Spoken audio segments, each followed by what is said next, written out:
All right, welcome back to Hannity.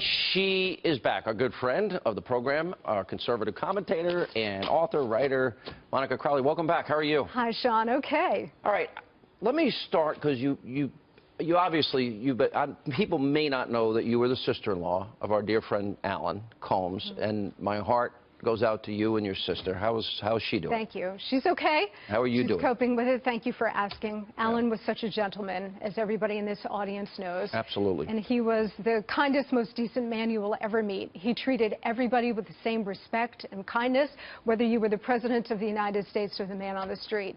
He was my friend, and I certainly He was my friend, even though I disagreed with everything he said. But and I was really angry at a couple outlets. We'll deal with that more in the future. So you were going to go to the administration.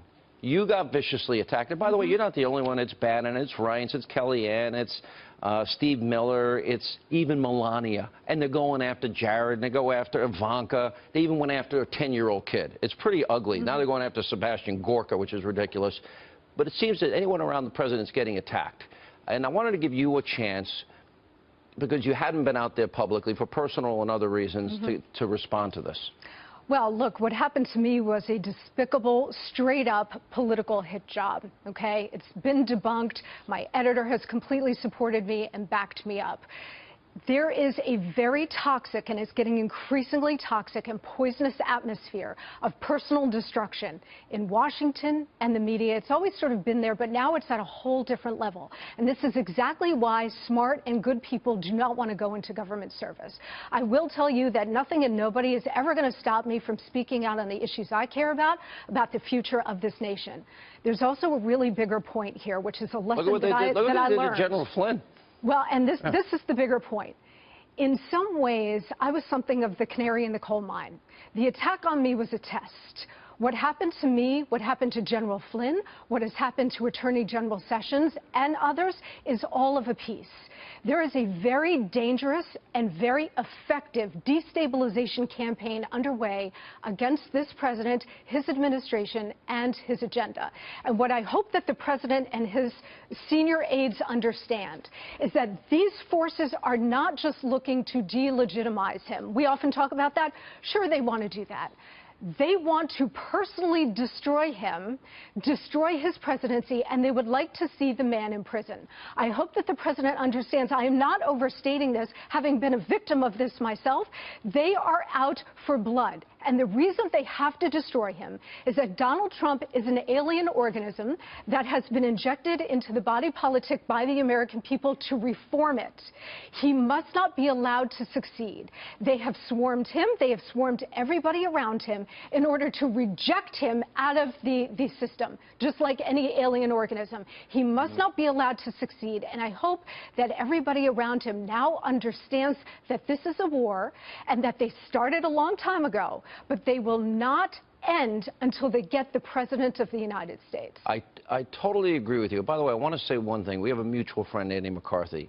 I don't think you should answer any of these people's questions because they can go straight to hell. That's you know how I deal with stuff. I don't care what anybody says. And I thought he did a great job in debunking the issue for you. And here's what's important, though, what you're saying. Very important, I think. I see 5 different factions going after the president, okay? And each one, you've got the snowflake faction, all these protesters that are being paid in many cases to create an image that there's chaos in the country. Then you've got a Democratic Party obstructionists want no part of this president succeeding because they look bad and are out of power for a long time. Then you've got a media establishment, which we know through WikiLeaks, colluded in this last campaign. They never vetted Obama. They never told the truth about what a failure Obama's been. That's a big part of it. Then you got Republicans that are weak and timid. And then the 5th part of it is an intelligence community that is so clearly and obviously, people within it. I have great respect for people in intelligence. But there are those in that community, the swamp, the shadow government that I talk about, the state, if you will, the deep state that we talk about. They're out for blood. And this is 5 significant, powerful establishment forces that are lined up against this president. This is not a game.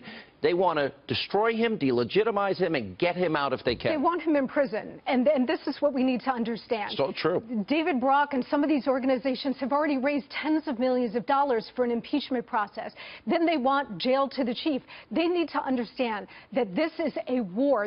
We are so far beyond normal politics, Sean. We are in a very dangerous moment. And while President Trump is a very strong leader and a man of strong constitution, he was able to survive all of this during the campaign and get elected president. When you're president and you are faced with the kind of monolithic opposition you were talking about, plus a federal bureaucracy that is completely out to undermine him every day, the intelligence community that is engaged in some of this as well that we have heard, I hope to God that he is strong enough to withstand this. They are out to destroy him because if he succeeds, the country changes for the good, and they must not allow that to happen. Wow, what a strong, powerful admonition. We missed you. Was so sorry about Alan. My best to you and your family. Thank you know so how much, I feel Sean. about all of you. Thank you.